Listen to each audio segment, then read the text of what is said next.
This painful and somehow annoying story will make you understand exactly why people say your ex is not your friend.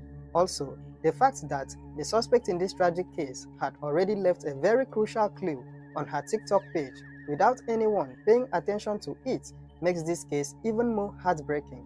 It was around 7:30 a.m. in the Afasho community of Edo State, Nigeria, when Mr. Eloje Ezekiel, a father like any other, approached his son Emmanuel's apartment after noticing his absence throughout the previous day. What he found inside the house that morning was a scene he would never forget for the rest of his life. Upon opening the door, Mr. Ezekiel stumbled upon the unresponsive body of Nuruddin, a close friend of his son Emmanuel. The boy was lying still in the corridor. Shocked by this discovery, he quickly moved further into the apartment. Inside the bedroom, he found his 19-year-old son Emmanuel and his 16-year-old girlfriend Ada Samuel, both unresponsive on the bed. Overwhelmed by what he was witnessing, he continued to the living room. There, Mr. Ezekiel saw two brothers, Samuel and Jeffrey Ayegwalo, who were also his son's friends, lying still on the couch. What made this even more painful was the fact that these two brothers were the only children of their parents. It was at this moment that all hell broke loose. He raised an alarm, and neighbors as well as other members of the community rushed to the apartment to witness the heartbreaking scene.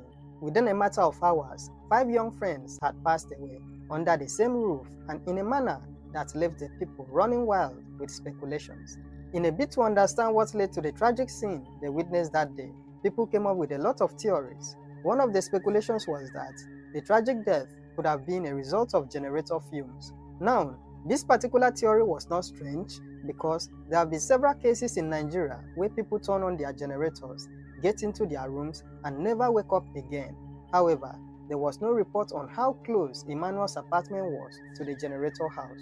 Also, they didn't just move into the apartment. They have been living here for quite a while, so it was less likely that they would have experimented with the positioning of their generator to such an extent that the fumes would be directed into their apartment. People also suspected the painful incident to have been a result of food poisoning. This suspicion must have stemmed from the fact that they found a plate of catfish pepper soup inside the apartment. However, no one knew the source of the said food, and they also couldn't come up with the possible motive for why anyone would want to take out all 5 friends at once. The police were called to the scene and they carried out their preliminary investigations. They evacuated the 5 bodies from the apartment and planned on continuing their investigation on them. However, some families of the deceased, who were likely Muslims, requested that the police release the corpse of their loved one for burial. The police later agreed to the family's demand and subsequently released the corpse for burial. The days that followed were full of chaos and confusion. The police had launched their investigation into uncovering the circumstances surrounding the sudden demise of the 5 youths. However, it appeared as if the community was not entirely depending on the police for answers to the horrific incident. 3 days after the discovery was made, the police received information that a suspect alleged to be responsible for the tragic death of the 5 individuals was about to be subjected to jungle justice by the youths of the community. The police quickly mobilized their men and then rushed down to the scene to rescue 16-year-old Aisha Suleiman. Aisha, who was also staying in the same community as the victims, was taken in by the police for questioning. It was discovered that Aisha was once in a relationship with one of the victims. Aisha was established to have been the ex-girlfriend of Emmanuel, the owner of the apartment where the tragedy took place. No one really knows how their relationship ended, but judging from the aftermath of their breakup, it is very likely that something must have gone wrong in one way or the other to motivate her to take such a brutal action. The community members had done their findings and realized that it was indeed Aisha who cooked the catfish pepper soup found in Emmanuel's apartment.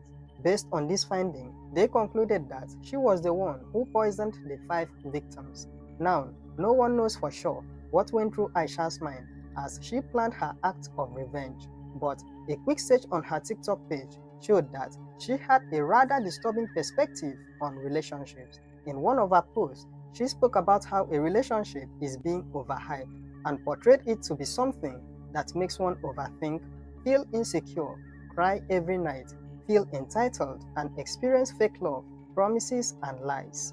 However, this was not the post that gave away her capability of doing evil.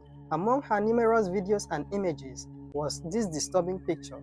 I believe that this post will likely go a long way to explain the motive behind the horrific act. In that post, Aisha promised that there would definitely be tears in the house or family of anyone who wishes her bad, and that the said tears would be that of sorrows. Now, judging from the tragic incident witnessed by the community that day, it is very possible that this post was being addressed to the late Emmanuel.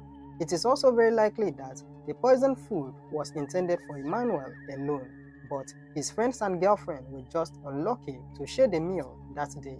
However, one aspect that is still not clear is how the food got to him in the first place. It is not known if Emmanuel personally requested the meal from Aisha or if she cooked and presented it to him as a kind gesture. Regardless of the how and the why, one clear thing is the fact that the poisoned meal was served, and as soon as it was consumed, all laughter turned into agony. It is also scary to know that some girls are in support of what Aisha is alleged to have done. No matter what happens in a relationship, no one deserves to lose his or her life over it. The saddest thing is that whatever befell Emmanuel's friend is something that can easily happen to anyone. We cannot be too careful in life, so this is the kind of crime that should be condemned by everyone. The Commissioner of Police has promised to leave no stone unturned in the investigation of this case. At the time of making this video, Aisha did not admit to being responsible for the horrific incident. She claimed innocence, and there is still a chance that she could be innocent of the alleged crime. Because if you think about it with an open mind, there are a lot of things that could go wrong in cooking. It could have been the ingredients used or the actions of a third party which she may not be aware of. As we wait for the police to carry out their investigation and also get to the root of this crime.